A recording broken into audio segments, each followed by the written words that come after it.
Imagine a world where the greatest legends of rock and roll are more than just stories, but rather secrets buried beneath decades of false starts, forgotten names, and whispered conspiracies. Let's explore the lies, half-truths, and forgotten corners of pop culture, and where every clue might upend everything you thought you knew about your heroes. Here on Things Visible and Invisible.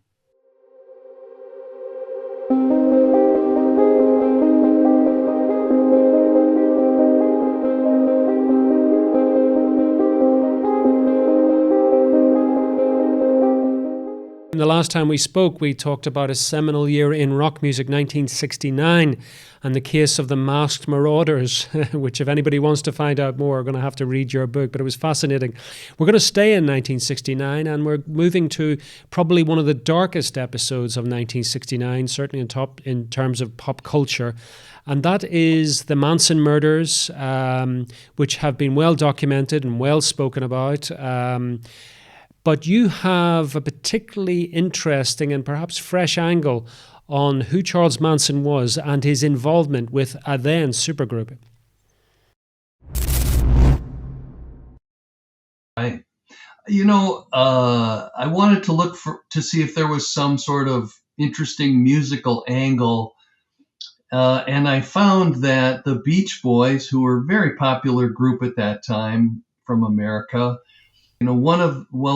ultimately all of the band members came into contact with Charles Manson before any of the terrible things that he did and his cult did. And Charles Manson got out of prison, then he lived in San Francisco for a while, and slowly but surely he kind of made his way down to Los Angeles. While in prison, he learned to play guitar, and just once he learned, basic chords, he started to write his own songs. And when he got out, he found that he could attract people to his philosophy of life, let's call it, into a cult by writing songs that would attract mostly young women and some young men into his cult. So he made his way down to Los Angeles, and I describe how Manson happened to meet Dennis Wilson, the drummer of the Beach Boys, in 1968. And it was kind of happenstance, but Manson actually had his women go out and hitchhike in an attempt to try to find famous rock stars or producers in the industry, because Manson felt that if he could get even a small record deal to record his music, he'd basically be promoting his cult and attract even more people into basically supporting him and serving his various needs. So one of those two gals were picked up by Dennis Wilson one day. He saw them hitchhiking. He brought them to his house. They sat around, had some beers, etc., and chatted. And Dennis said to them that he had met the Maharishi Mahesh Yogi, same one the Beatles went to visit. And they said, "Oh, well, we have our yogi too, and his name is Charles Manson." He said, "Oh, that's nice. Maybe I'll get to meet him sometime." So Dennis went off to a recording session with the Beach Boys. And when he came home, there was Charles Manson. He had moved the whole cult into Dennis's home, and he shook hands and welcomed Dennis into his own home. Now, just before you go on any further, because this is fascinating, Jim, there was an element before things took a decided turn. Manson was kind of on the periphery of the celebrity world of Hollywood and the music industry. Brian Wilson, the Beach Boys, weren't the only people to come into contact with him. Is that correct? That's right. I think he met some of the people that were up in the canyon, like Neil Young, for example, he met, and Neil thought he was pretty cool, and his songs were cool. And maybe Mama Cass, because she used to have a lot of people over at her home, just from various artists of all types, and they would hang out. So I think he had met members of the Mamas and the Papas. So anyway, this relationship starts, and Dennis sees Charles playing the guitar and says, "Hey, I'll pay for you to record some demos." Meanwhile, in the back of Dennis's mind, he's thinking, "Poor Brian Wilson, he's not writing hits. He's laying in bed. He's starting to have mental health issues." So all the other Beach Boys said, "We all have to step up and start writing songs because we have another album due." So when Manson finished recording, this guy named Jacobson brought him the tapes, and they listened to them. And he basically, Greg Jacobson, that was his name. He said, I'm interested in one of your songs," Dennis said, "and it's called "Cease to Exist." And so they played it. And then the question is, did the two of them discuss any sort of deal, verbal or written, about the ownership of the song, which I go into in great detail and let you know the answer to that in the book. Greg Jacobson vanished off the planet because he testified later against the Manson family in court and did not want to be harmed by them later. So he completely left Los Angeles area. And I needed to get a hold of him because he was the only eyewitness in the room when Dennis Wilson and Charles Manson discussed ownership of that song.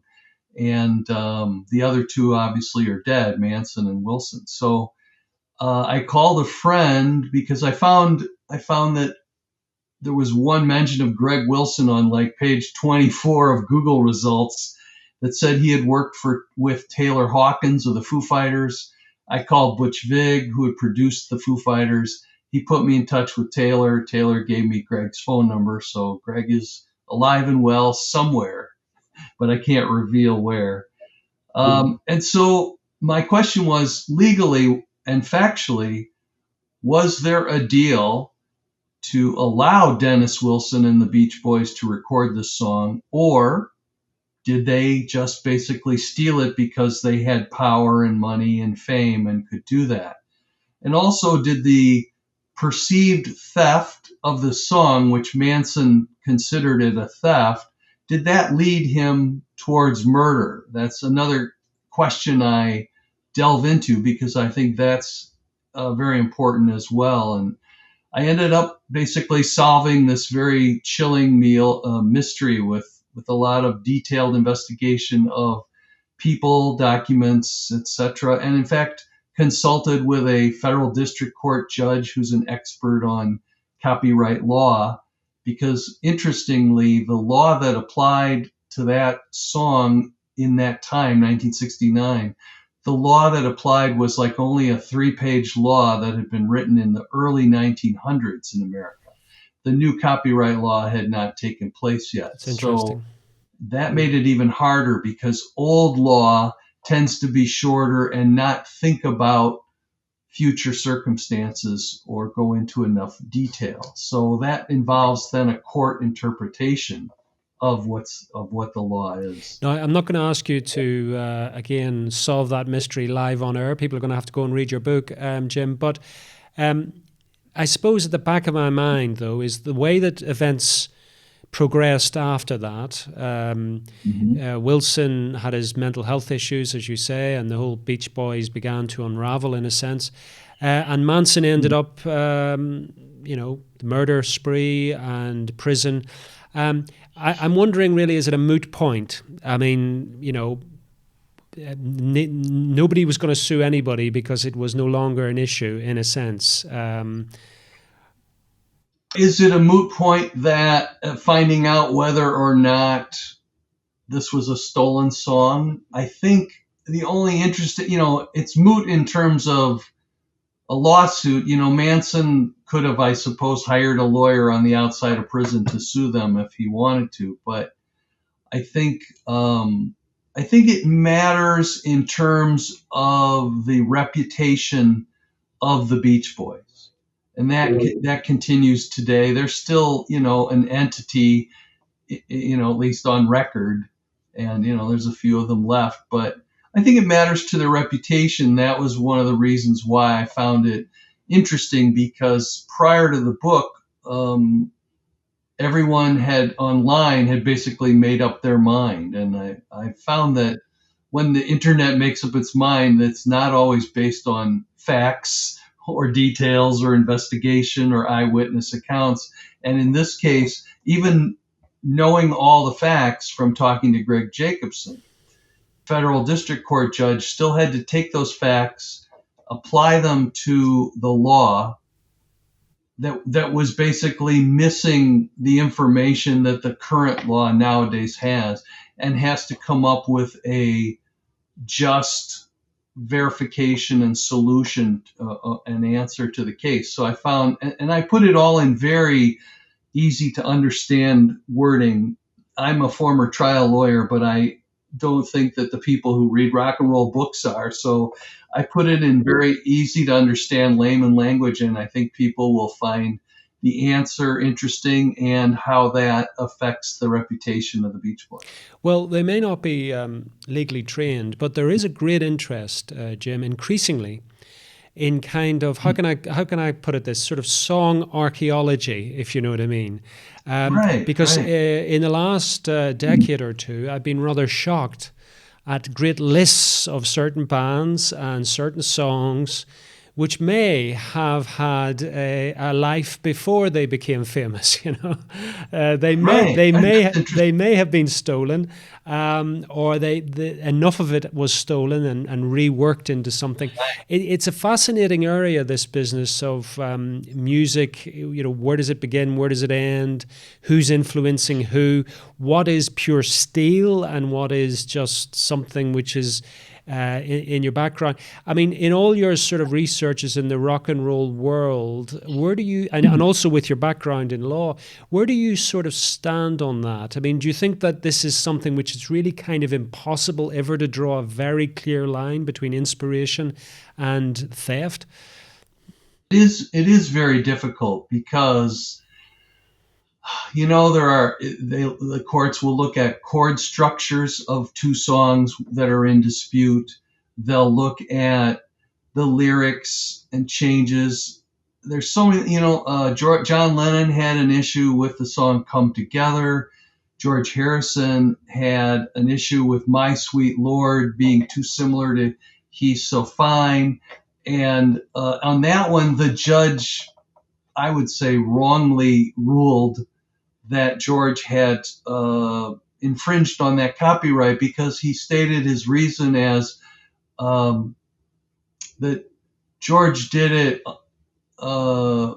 without any intent or knowledge of doing it. So that doesn't make sense to me, that he unconsciously plagiarized it. Yeah.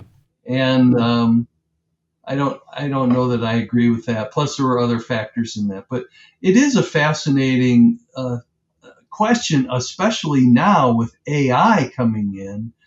And, you know, AI could borrow a sample and put it into their song, and, you know, what's the legality there? I know friends of mine, the band Garbage, had a song they recorded called Push It, and they wanted to stick in the Beach Boys singing Don't Worry Baby, which was a harmonic sort of chorus.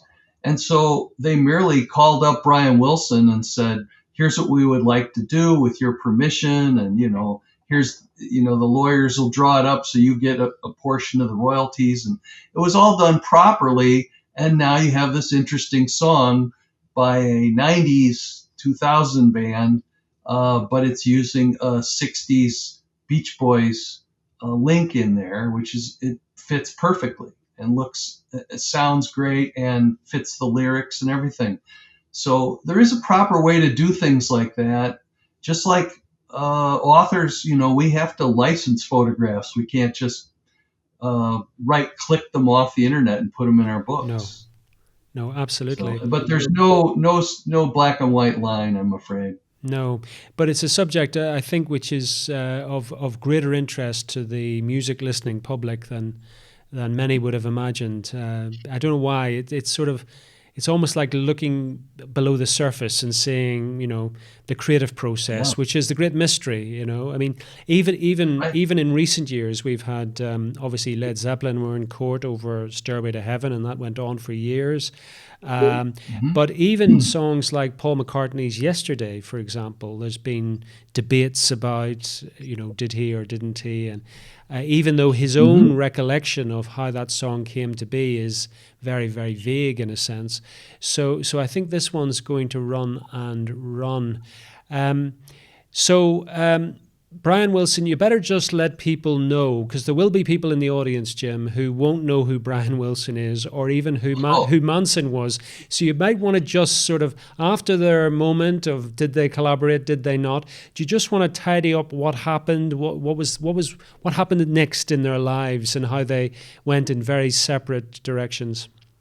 Well, in the case of the Beach Boys, they did record Manson's song, but they changed the title and they changed the lyrical theme, because Cease to Exist was basically Manson singing to young gals saying, come and be with me, forget about your ego, forget about your life, cease to exist and now be part of me. So it was a recruitment song for a cult leader. And Dennis then changed the lyrics so it became more like a love song, which was interesting.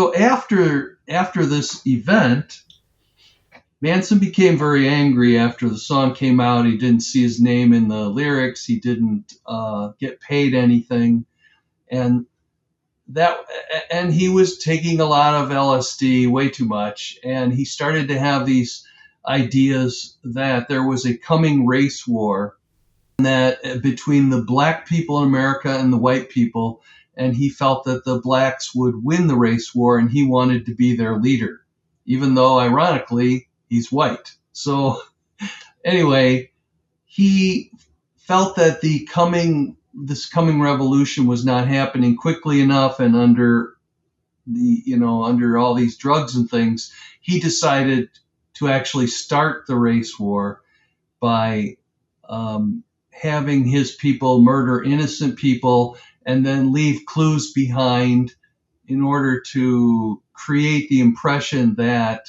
black people had perpetrated these horrible crimes. And then this would set off a whole race war. The Beach Boys continued on, but Brian Wilson, who was one of the founders, he basically had already stopped touring. That was too much for him. He was starting to have some mental health issues, so he backed away, and the other members started to, try to write more of the songs. I don't think they were as great as Brian Wilson's songwriting, but later he got healthy, and the band has gone on and on for many years. Nowadays, I think they're just using the name, and there's like one or two members left. But when I last saw Brian Wilson play, he just was very fragile. He had to be walked to and from the piano, and it was kind of a sad thing to see. But it was still nice to be able to see him play. Absolutely. That was several years ago now. But, they were a great band. They had great harmonies. They brought this concept of California as beautiful and sunny, and there's surfing and there's girls and all that kind of thing. And I think Paul McCartney came up with his song back in the USSR as sort of a comedic homage to the Beach Boys. Yeah. Absolutely, and probably that's what. And Manson ended up in prison along with other people after those murders. He was caught. Yes. So, as you said in the last episode as well, Jim, 1969 was one of those sort of epoch-changing moments in rock music where things turned decidedly darker and darker. I'm afraid we've come to the end of this episode together. Tell people where they can find out more about you, Jim, and where they can pick up one of your many books. Okay. So my website is called rockandrolldetective.com. My books are all available at Amazon around the entire world. They're in multiple formats, such as paperback, hardback, audiobook, Kindle. And there are specific sites if you want to learn more about Mysteries in the Music Case Closed. That one is musicmysterybook.com. And if you're interested in The Beatle Who Vanished, which will be a feature film being produced by ECOS Films in London, you can go to thebeatlewhovanished.com. And I'm on social media. You can find me. Absolutely. And on that last note, The Beatle Who Vanished, we did an episode together which people can go and check out as well. A fascinating story of Jimmy Nicol and another mystery which you solved. Yeah. So for now, Jim, thank you so much for coming on Things Visible and Invisible. Thank you very much, Sean. It was a real pleasure and honor to be on your show again.